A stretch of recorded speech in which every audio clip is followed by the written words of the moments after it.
Bonsoir à tous, merci de nous retrouver sur TV Sud pour votre journal local. Dans les titres de ce lundi 25 février, des vacances d'été réduites à 6 semaines seulement, une proposition du ministre de l'Éducation nationale qui fait réagir les professionnels du tourisme en Languedoc-Roussillon. Nîmes, ville invitée de la capitale culturelle 2013, une évidence pour le sénateur-maire de Montpellier qui se réfère à la richesse du patrimoine antique romain de la cité gardoise. Et puis dans ce journal, on reviendra bien entendu sur les résultats sportifs du week-end et notamment la fin de l'aventure européenne pour le MAHB. Les handballeurs montpelliérains ont été défaits à Hambourg 35 buts à 33. C'est hier soir que le ministre de l'Éducation nationale a lancé un nouveau pavé dans la mare. Après le retour à la semaine des 4 jours et demi pour les écoliers, Vincent Payon a annoncé vouloir réduire les vacances d'été à 6 semaines avec une répartition sur 2 zones. Une réforme qui aurait forcément un impact économique lourd sur le Languedoc-Roussillon qui tire 15% de son produit intérieur brut du tourisme, soit environ 7 milliards d'euros de chiffre d'affaires annuel. Les détails, Olivier Roiron. En Languedoc-Roussillon, on croyait le tourisme préservé de la morosité ambiante, mais 2012 a été une année plutôt décevante pour l'hôtellerie. Moins 2% au niveau national, moins 2,5% dans notre région. C'est à Montpellier que la baisse est la plus importante, entre moins 3 et moins 6% selon la gamme d'hébergement. Sur le littoral, seule la Grande Motte tire son épingle du jeu. Une ambiance tendue pour les professionnels de l'hôtellerie. Du coup, quand le ministre de l'Éducation avance l'idée de vacances d'été amputées de 2 semaines, le Sud se crispe. Seul point positif, la création de 2 zones décalées, même pendant cette période estivale. C'est vrai qu'au mois de juillet, il y a peu de vacances. Les gens ne partent rarement en vacances et tout est concentré sur le mois d'août. Il est très bon de pouvoir les étirer. Ça, on lui donne 100% raison. On l'applique ensemble avec les parents. La deuxième chose, il ne faut pas raccourcir les vacances d'été. C'est tout. Il faut penser un peu à l'emploi. On est en crise. Vous allez encore nous couper un peu plus ? À un moment donné, il faut être raisonnable. 6 semaines de vacances en été avec 2 zones décalées après la semaine des 4 jours et demi.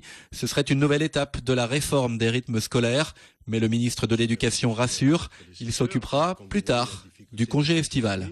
C'est un sujet dont on commencera peut-être à discuter en 2015, donc il n'y a pas de confusion.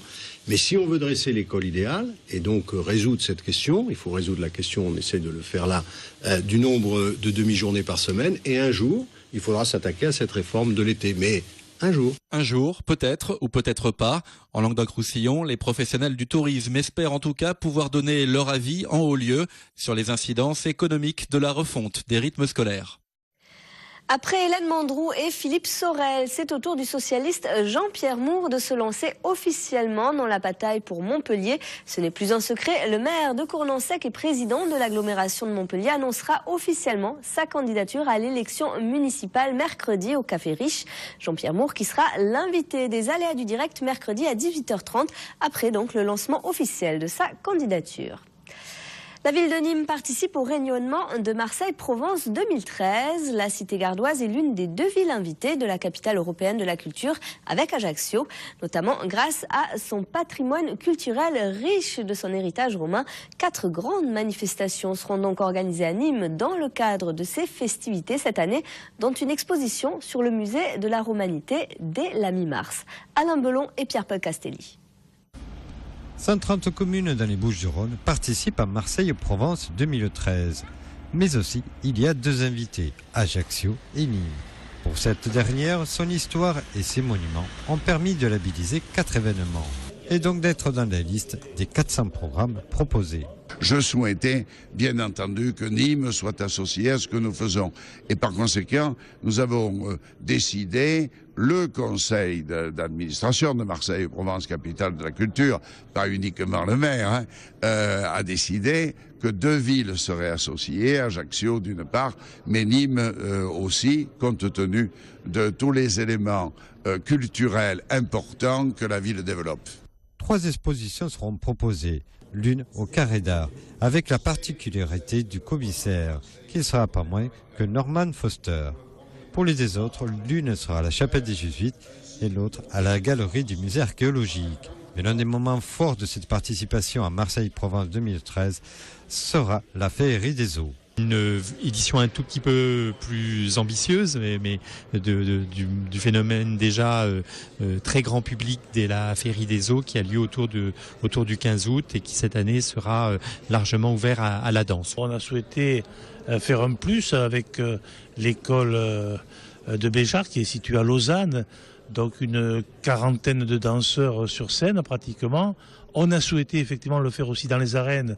Pourquoi ? Parce que le spectacle dure pratiquement 1 heure et laisser 1 heure debout les gens dans les jardins de la Fontaine avec peu de visibilité, c'était assez inconfortable. Donc on est en train de travailler sur une scène avec bien sûr une féerie des eaux et de feu aussi. Néanmoins, dans la journée, il y aura aussi un spectacle dans les jardins de la Fontaine. Tous ces événements auront lieu entre le 15 mars et le 27 octobre. La 13e édition des Boutographies débute ce week-end à Montpellier. Cette année, une quarantaine d'artistes sont les invités de ce festival de photographie contemporaine qui s'organise autour de 14 expositions dans plusieurs sites du centre-ville. Et parmi les sujets retenus cette année, des séries de photos sur les manifestations, la nature ou encore les traditions religieuses belges. La nouveauté cette année est que les œuvres sont à voir de jour comme de nuit. Écoutez. On voulait mettre en place 2 nocturnes, même si c'est nous qui gardons le lieu, c'est encore de boulot pour nous. Mais en même temps, je rencontre toujours des commerçants de la ville qui disent « Ah, mais j'aurais bien aimé voir ça, mais nous on bosse jusqu'à 19h, le week-end on n'est pas à Montpellier, on est avec la famille, etc., etc. » Et là, ils ont la possibilité de voir les expositions 2 soirées pendant les 2 semaines. J'espère qu'ils en profitent pleinement. Les Boutographies qui se tiendront à Montpellier jusqu'au 17 mars prochain. Plus d'infos sur le net, www.boutographie.com. On passe au sport avec le résumé des rencontres du week-end en bref et en images. C'est un reportage préparé par Mouadel Yakabi. Regardez. Et une 2e victoire consécutive pour le MHSC. Après le revers stéphanois, les hommes de René Girard se devaient de se ressaisir avec l'objectif des places européennes dans le viseur. Il a fallu attendre la 80e minute et un exploit de Belanda pour se défaire d'une vaillante équipe savoyarde. Avec cette victoire, le MHSC se replace en 6e position. On prend les mêmes et on recommence. Les Nîmois comme leurs voisins montpelliérains sont venus à bout de leurs adversaires istréens sur la plus petite des marges. Grâce au but de Nicolas Bénézé, les Crocos sont aujourd'hui 6e au classement de Ligue 2. Le MAHBI a cru jusqu'au bout, mais l'expérience leur a manqué pour vaincre Hambourg. Jusqu'au dernier souffle du match, le score aurait pu tourner en la faveur des hommes de Patrice Canaillé, mais l'expulsion de leur gardien puis la sortie sur blessure de Kaftichnik leur a rendu la tâche impossible. Défait sur le score de 35-33, le MAHB quitte la scène européenne par la petite porte. Le derby entre l'Arago de Sète et Narbonne a tourné en la faveur des Narbonnais. Malgré une bonne entame, l'Arago qui menait 2-7-0 a concédé 3 manches d'îlets et perdu le match. Avec cette défaite, l'Arago de Sète se retrouve 3e au classement de première division. Rugby enfin est la bonne affaire du MHR grâce notamment à un Benoît Payog réaliste au possible. La défaite contre Toulon et l'accumulation des blessures a manifestement pesé sur le moral des troupes. Les Montpelliérains auraient pu se faire surprendre en fin de rencontre, mais les 100% de réussite de son demi d'ouverture lui ont permis de reprendre le fil du match. Score final 15-13. Bon, on n'a pas vraiment débuté le match, on est vraiment pas vraiment rentré dedans. Dès le début, on a senti que c'était un peu dur, qu'on était un peu en retard partout. On avait toujours un temps de retard sur eux, offensivement, défensivement. Bon, on rentre à la mi-temps à 9-3, mais on sent que ça peut tourner, quoi. On sent qu'on n'est pas très en place, qu'on a un peu du mal et que si on fait pas mieux, ça peut tourner et ça aurait pu tourner, puisqu'à 10 minutes, un quart d'heure de la fin, on est mené, il se passe devant. Et à noter que Juan Figalo a rejoint l'infirmerie du MHR. Suite à ce match, le pilier souffre d'une fracture des cervicales. Cette nouvelle absence en première ligne pourrait conduire Montpellier à faire appel à un nouveau joker médical. On termine ce journal avec l'annonce des cartels de la feria de Palavas-les-Flots. Le torero arlésien Juan Bautista fait partie des têtes d'affiche de cette nouvelle édition. Il participera à l'une des 3 corridas du cycle aux côtés du biterrois Sébastien Castella et de la vedette espagnole Miguel Angles Pereira. Une programmation qui verra aussi sur le sable des arènes de Palavas Enrique Ponce et la star du Réjon Pablo Hermoso de Mendoza. Écoutez. On a voulu un petit peu être dans la continuité du travail que l'on fait depuis maintenant 15 ans. Donc voilà, cette année, on a choisi de faire 3 corridas. On a essayé de les équilibrer, on a essayé d'équilibrer les cartels. Le cartel de la corrida de Fuenteïmbro est particulièrement intéressant dans le sens où effectivement, il y a des confrontations, quoi.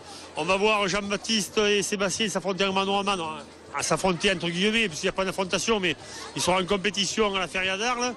Ils reviennent tous les deux à Palavas, mais Pereira, là au milieu avec les Fuenteïmbro. C'est une corrida, à mon avis, très très intéressante. La feria de Palavas qui se déroulera donc du 3 au 12 mai prochain.